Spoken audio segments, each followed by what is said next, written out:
Hi folks, Aaron here. Welcome back to another anime review. Today we're looking at Godzilla Kaijuu Wakusei, which is, I think, translated to Godzilla Planet of Monsters, I believe. And this is a Netflix original, quote-unquote, series. It's made by Polygon Pictures, who's also known for making stuff like Blame, the movie, and also Knights of Sidonia, the series. Now, I'm going to start off right away here, folks, with this. I'm not probably one of the biggest Godzilla fans. I have seen a decent amount of them, mind you, by the way. I've seen the early 50s ones. I've seen the later 60s. I saw, obviously, the TV series, if anyone remembers that cartoon series on Cartoon Network way back when. Where they actually summoned Godzilla. He was like the nicest monster ever. He would help out everyone and, save the day. Which I still think is probably like the worst alliteration of Godzilla. Besides the 2000 movie with Matthew Broderick, which I try to pretend like that movie does exist. And then you had the 2016 Godzilla movie, which wasn't too bad. It was decent in action and had probably the nicest version of Godzilla in terms of, like, I want to say design and everything else. But, I haven't seen every single movie. I've missed out, like, probably here or there several of them, because there's a ton.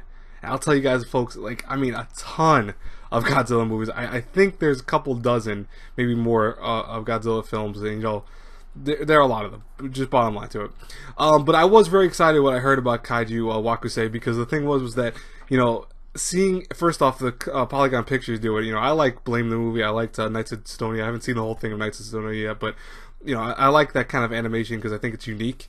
I thought, hey, they might be able to do a pretty interesting version of Godzilla, and in many ways, they come very close to making what I could say is a very good Godzilla movie, but it does fall flat in many ways, and that's the thing where we're going to talk about that today in the review.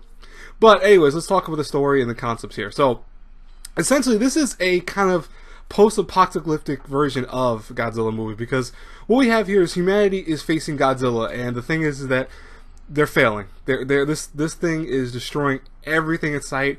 It's just basically bringing mankind to its knees. And, on top of that, we also have monsters that are showing up everywhere. Godzilla fights those monsters, but lo and behold, it's not to save us. It's just more so to kind of power struggle against them. And Earth is getting caught in the crossfire of it. Now, we think for a second we have a chance when not one, but two alien invaders come down to Earth and say, hey, listen, we need to kind of, like, relax somewhere because our planets have been destroyed by various creatures. We'll help you out. We'll destroy Godzilla with you if you let us, stay with you human beings. And lo and behold, they fail. Even with alien technology, Godzilla just proves to be too powerful. They can't do anything to stop him. And so we have everyone essentially on the planet that can go onto ships that were created by human and alien technology to hopefully go out into space and find a new suitable homeland, a new planet that they can kind of colonize and stay at. The problem is, though, as time goes by, food starts dwindling. They've been in space for years, and the thing is that, food's dwindling, people are going crazy for being inside a cooped up spaceship for so long, and I believe that, as they say, it's like 11 million light years they've already traveled and have not found a single planet that would even be close to being habitable for any of these people. So, lo and behold, we have a lot of things start happening, and it's kind of where our story picks up, is that we have a young captain named Haruo, and Haruo is already kind of getting pissed off of the situation because instead of fighting against Godzilla, humanity basically went and turned tail and ran off into the space. But the thing is that now they're sacrificing older people, for example, to do things, and they're trying to figure out ways of cutting corners to avoid losing all their resources, etc. And he's had enough of it, and that's kind of where the story begins from here, where his actions cause this huge thing of them realizing maybe there is a way to defeat Godzilla, but how are they going to do it? Is it possible, and will they risk going back to Earth to do it? Now, I'm not going to spoil, like this, as I probably put in the title, this is not a spoiler-heavy thing. I will have light spoilers, so I'll probably have minor spoilers in the title, but, it's just because I have to tell you some of the story and kind of why I have problems with some of the aspects and stuff like that. But I will not spoil the whole thing. I don't want to do that because I think that would destroy the beauty of this movie. Now, at the core, we'll start with the story. The story and the characters, it's a typical Godzilla movie type of affair where you have a lot of these characters in this kind of setup that just almost seems overly extravagant.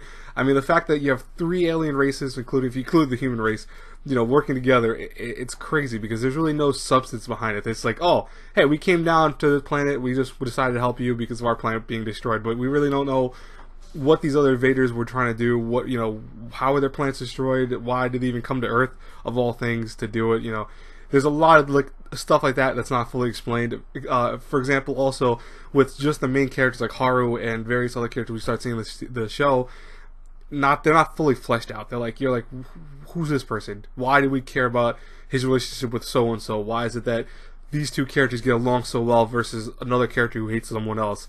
There's a lot of stuff that's kind of missed out, and that's an issue with the show. And then obviously the end sequences are going to be a turnoff for some people because we don't know when the sequel is going to come out. We know the sequel is supposed to be touted, you know, to come out probably within the year, I think. But, you know, unless they do it this alongside when it comes out in Japan, which, I mean, I'm not presuming it will be, but we don't know when it's going to come out, so it definitely is going to leave on a cliffhanger for a lot of people. It does have that type of ending. And, you know, the biggest issue I think I see with that is that you get this story that's not, I want to say, fully realized. It's probably the biggest issue with almost any Godzilla movie if you really pay attention to Godzilla movies, because it's always the same thing. You always really, the focal point is Godzilla, and whenever they focus on anything but Godzilla, things kind of fall apart because it's not something you should care about, if that makes sense. You know, I think of like one of the best examples is Godzilla versus, I think, Mothra, where, you know, that whole thing was, it had various characters, but you didn't give a crap about any one of that. You cared about Godzilla versus Mothra.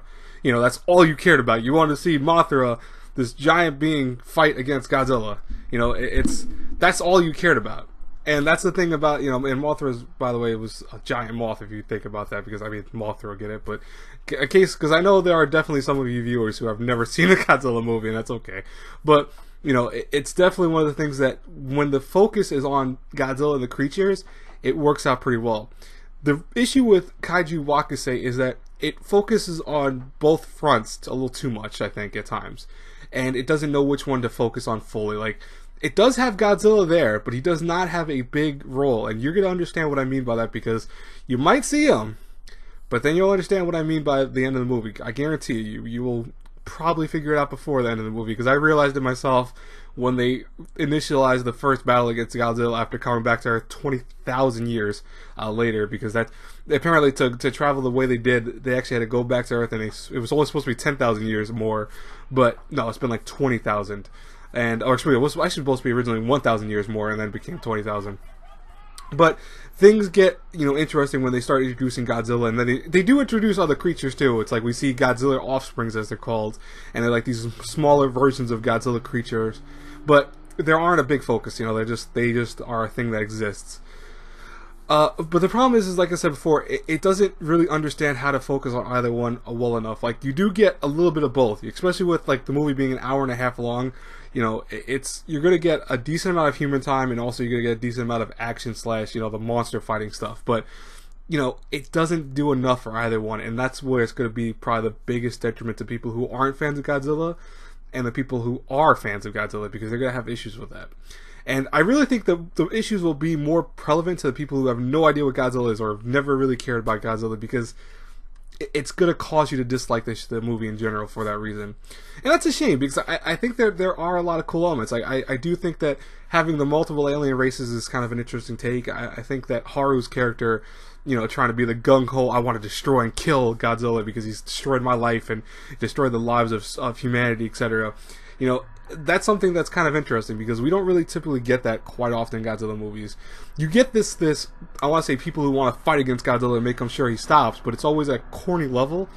In this movie, it's more of a, I want to say, darker tone, because it's like, you know, humanity has fallen essentially at this point. It's now at the point of where it's extinct almost, because they've had to bail on Earth for so long.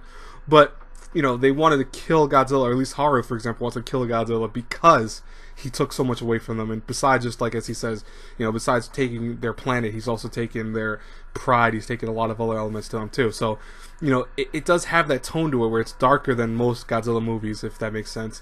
But, you know, it does also have its I want to say, goofy, almost, I don't want to say corny, but it is probably corny, would probably be the best way to put it, where you have some concepts here and there where you're almost laughing because of the fact of like the music that's playing, and then also just how characters are so gung-ho to do certain things.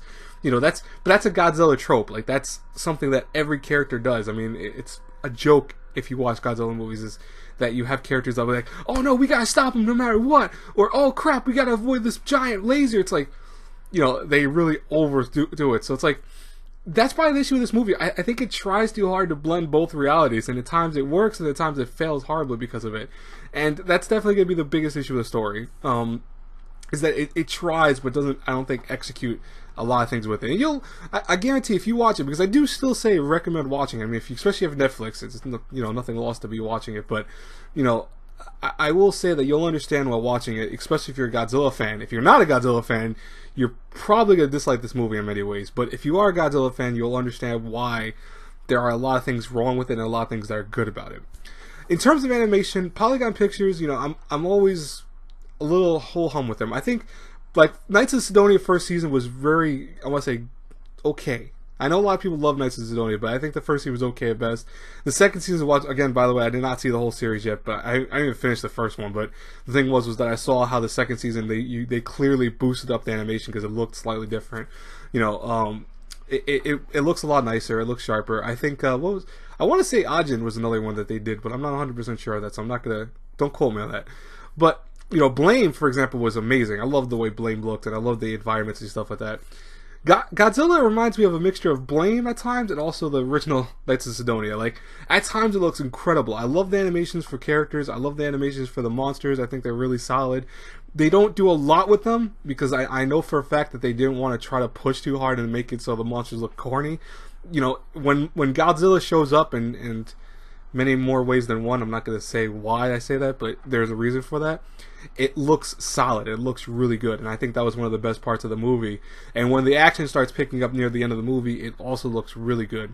So it does its job. It's just at times during like the more calm sequences, and even when they're in space and stuff like that, it looks ho-hum to say the least. And that's because the characters are like mad to me. But you know, the music, the same thing with the music, voice acting, I think all fits well. I saw the English dub for it. I listened to some of the Japanese. It's perfectly fine. I really have no issue with that. But you know, what's interesting though is I did prefer the English dub. Because I just wanted to watch it in English. I wanted to focus on the thing. And I think for a lot of people, if you watch Godzilla, watching it with English dub is the best way to do it, only because when stuff is corny, it makes it better. And people understand that. I mean, if you, again, this is something that you understand if you are a fan of Godzilla. If you're not a fan of Godzilla, you miss out on, I think, the points that I'm trying to make with a lot of this, and that's understandable. But if you do have any questions, feel free to ask me in the comments below later on, and I will address them without spoiling the movie for you. In terms of everything, though, what is this movie? Is it good? Is it bad? Is it watchable? What is it?